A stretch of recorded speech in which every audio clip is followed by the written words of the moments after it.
যদি কিয়ামতের ময়দানে নবীর সুপারিশ পাইতে চাও, আমার নবীর সুন্নাত ধরো, আমার নবীর নেতৃত্ব মানো, আমার নবীর আদর্শ মানো। আমার নবীর আদর্শ না মানলে আমার নবী তোমাকে আমাকে সুপারিশ করবে না। নবী আলাইহিস সালাতু ওয়াস সালাম কিয়ামতের ময়দানে যদি পরিচয় নাই দেয়, তোমাকে আমাকে কে সুপারিশ করবে?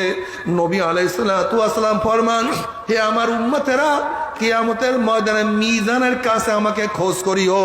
নবী আলাইহিস সালাতু ওয়াস সালাম মিজানের কিনারায় দাঁড়ানো থাকবে, তার উম্মতদেরকে মাপা শুরু করবে। যখনই কোনো নেক বাদ দেয়া শুরু করবে, অমনি নবী আলাইহিস সালাতু ওয়াস সালাম সুপারিশ করবে, ইয়া নবী আল্লাহ, ইয়া মাওলা, এই নেকটাকে বাদ দিও না।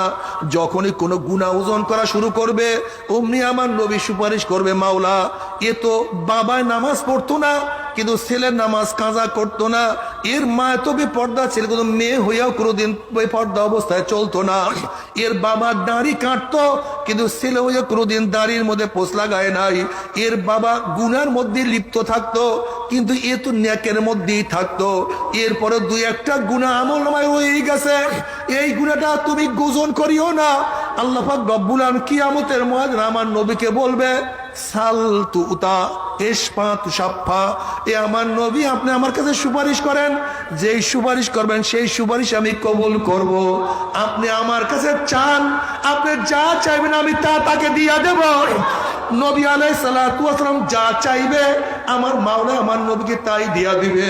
যদি কিয়ামতের ময়দানে নবীর সুপারিশ পাইতে চাও, আমার নবীর সুন্নাত ধরো, আমার নবীর নেতৃত্ব মানো, আমার নবীর আদর্শ মানো।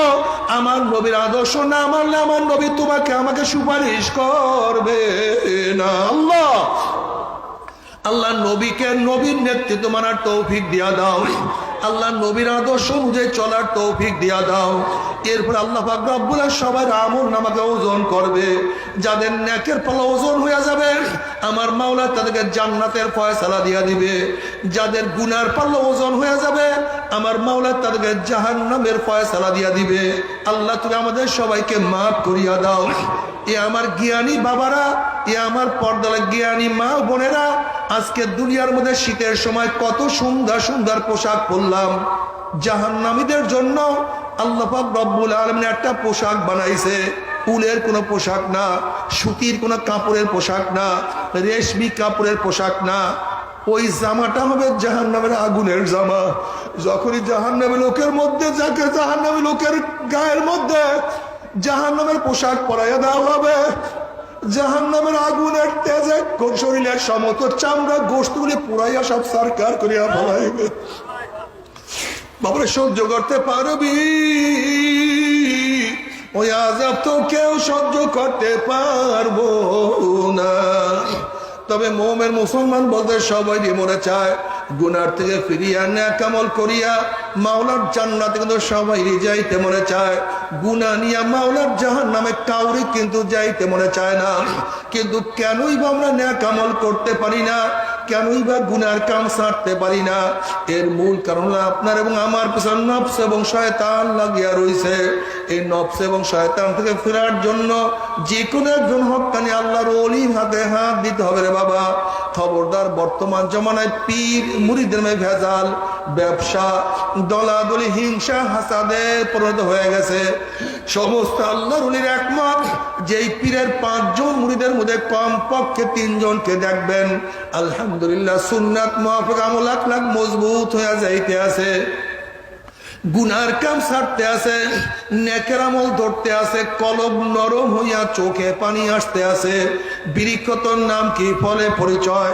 আমি চরমনাই বুঝি না, চরমনের দাওয়াত প্রশংসা প্রচার প্রসার করার জন্য আসিনে রে বাবা। চরমনাই যাওয়ার তোমার কোনো দরকার নাই, কোনো দরকার নাই, কোনো দরকার নাই।